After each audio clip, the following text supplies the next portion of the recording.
जो बोले।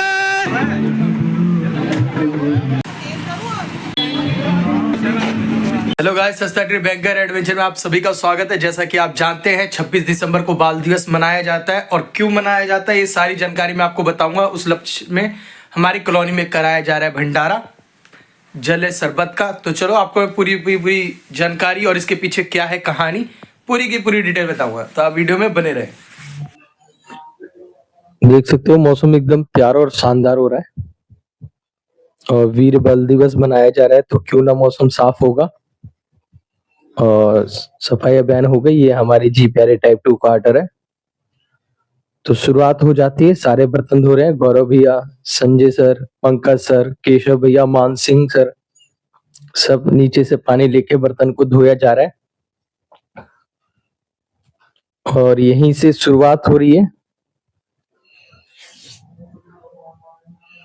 वीर बाल दिवस की, जो कि 26 दिसंबर को मनाया जाता है। ये सिंधे सर है जो बिल्कुल काम नहीं कर रहे थे बल्कि ऑर्डर दे रहे थे, ये करो वो करो, ये करो वो करो।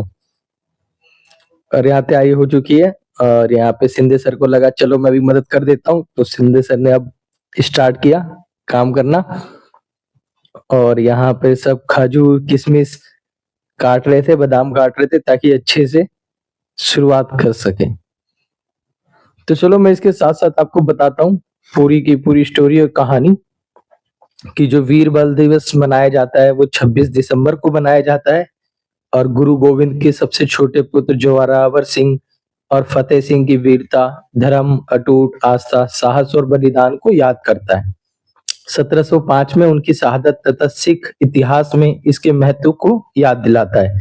लेकिन मैं आपको बताना चाहता हूँ कि सबको ये पता है कि ये वीर बाल दिवस ये 4 बच्चे जिन्होंने अपनी जान पे खेला उसके लिए मनाया जाता है, क्योंकि उन्होंने अपना धर्म परिवर्तन नहीं किया, उनके खिलाफ लड़ गए, उन्होंने अपनी जान दे दी, तो इसलिए मनाया जाता है। लेकिन आपको बता दूं कि ये लड़ाई अभी से नहीं शुरू थी, ये लड़ाई शुरू हुई थी गुरु तेग बहादुर जी के साथ ही, क्योंकि उन्होंने भी इस्लाम नहीं कबूला तो मुगल ने उनके साथ बहुत अत्याचार किया। आपको पता है कि उनका गला काट दिया था, तो वो लड़ाई तब से चली आ रही थी। तो मैंने सोचा जो ये वीर बाल दिवस मनाया जा रहा है 26 दिसंबर, तो ये कब से लड़ाइयां शुरू है और ये कब से नहीं झुके और इन लोगों ने उस पीढ़ी से लेके अभी तक हमेशा लड़ते हुए आए हैं, तो वो सारी चीजें हमें पता होनी चाहिए। तो मैं स्टार्ट करता हूँ ये लड़ाई जहां से शुरू हुई, गुरु तेग बहादुर जी से। तो गुरु तेग बहादुर का जन्म 1 अप्रैल 1621 को अमृतसर पंजाब में हुआ था। गुरु तेग बहादुर सिखों के 9वें गुरु थे, जिन्होंने सिख अक्सर मानवता के रक्षक के रूप में पूजते थे। वो एक महान शिक्षक थे। गुरु तेग बहादुर एक योद्धा थे, कवि भी थे। उन्होंने त्यागमल मात्र 13 वर्ष के थे तब वो अपने पिता के साथ मुगलों के विरुद्ध युद्ध में गए, जिन्होंने करतारपुर को घेर रखा था।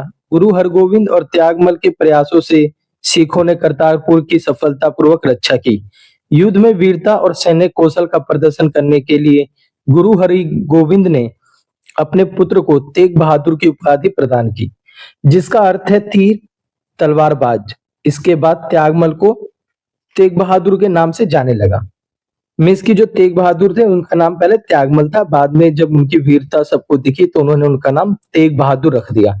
और मैं ये भी बता दूं, जो गुरु तेग बहादुर थे उनके पिता का नाम गुरु हरगोविंद था, गुरु हरगोविंद। और जो गुरु तेग बहादुर जी के बाद गुरु बने उनका नाम था गोविंद सिंह। तो नाम में कंफ्यूजन ना हो, क्योंकि तेग बहादुर जी के पिताजी का नाम था हरगोविंद और तेग बहादुर के बेटे का नाम था गोविंद। तो आगे की तरफ ले चलता हूँ। जब मुगल सम्राट औरंगजेब ने कश्मीर के ब्राह्मण जो विद्वान थे उनको इस्लाम में परिवर्तन होने के लिए मजबूर किया, तो ब्राह्मणों ने गुरु तेग बहादुर से समाधान मांगा। गुरु ने उन्हें औरंगजेब के पास यह संदेश देकर वापस भेज दिया कि यदि मुगल सम्राट गुरु तेग बहादुर को इस्लाम में परिवर्तित करने में सफल हो जाता है तो वो ब्राह्मणों को धर्म बदलने के लिए कह देंगे।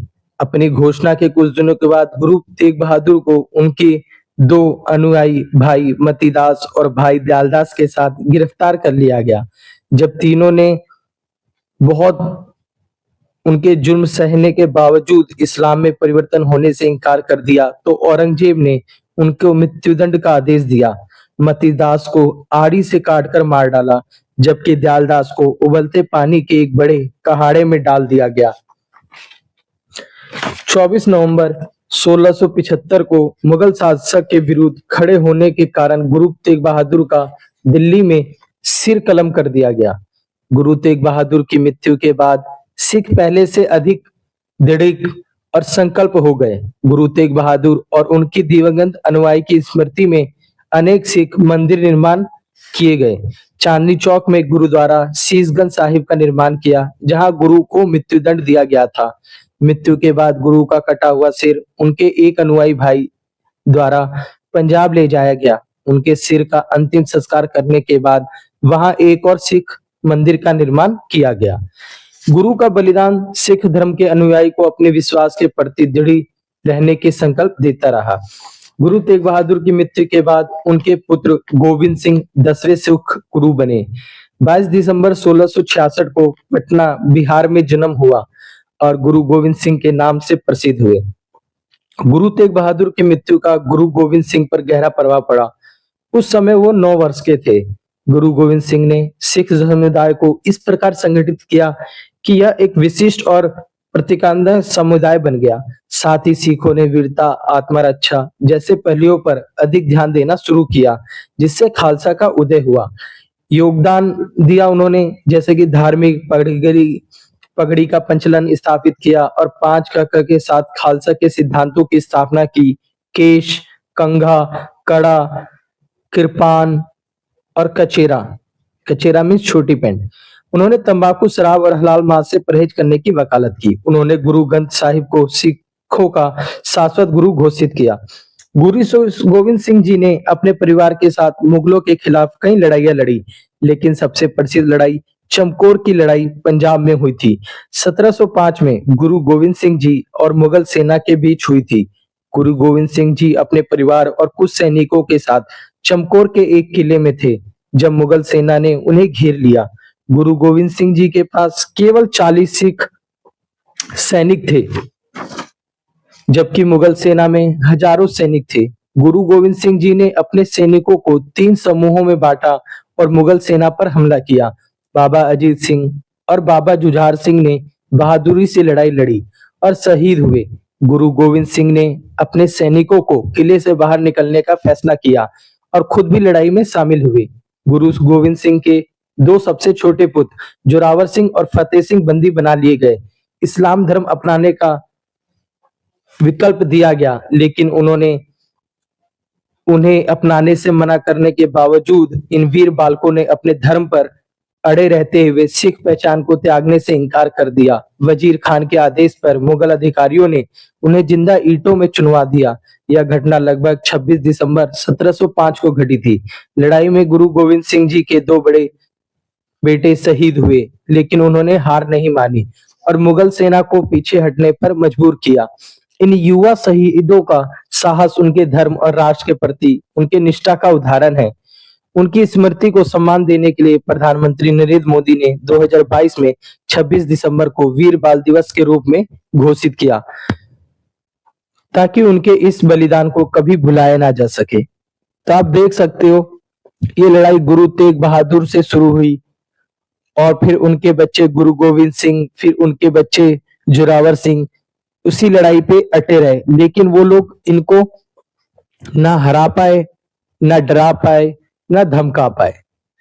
तो यही है जो अपने धर्म को बचाने के लिए अपनी जान दे दे, इससे अच्छी प्रेरणा क्या मिल सकती है। और इनके बच्चे, आजकल तो माँ बाप बच्चों के आगे झुक जाते हैं, लेकिन यहाँ माँ बाप भी नहीं झुके, ना ही बच्चे झुके। और ये हमारे कॉलोनी के सभी लोग जिन्होंने यहाँ पर दूध का वितरण किया, उन सभी का दिल से हार्दिक स्वागत करते हैं। और ये छोटे पाजी ने बहुत मेहनत करी, बीच बीच में थक जा रहे थे, तो उनकी सेवा हम लोग कर रहे थे।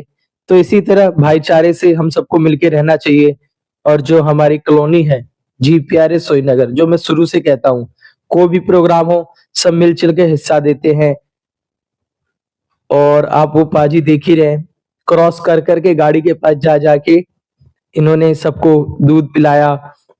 और जितनी बसें आ रही थी, आप तो देख ही रहे थे, सब बसों को रोक कर दूध वितरण दिया जा रहा था। और ये कार्यक्रम बहुत ही बढ़िया तरीके से हुआ और सब लोग खुश और हैप्पी थे और हम उनके त्याग को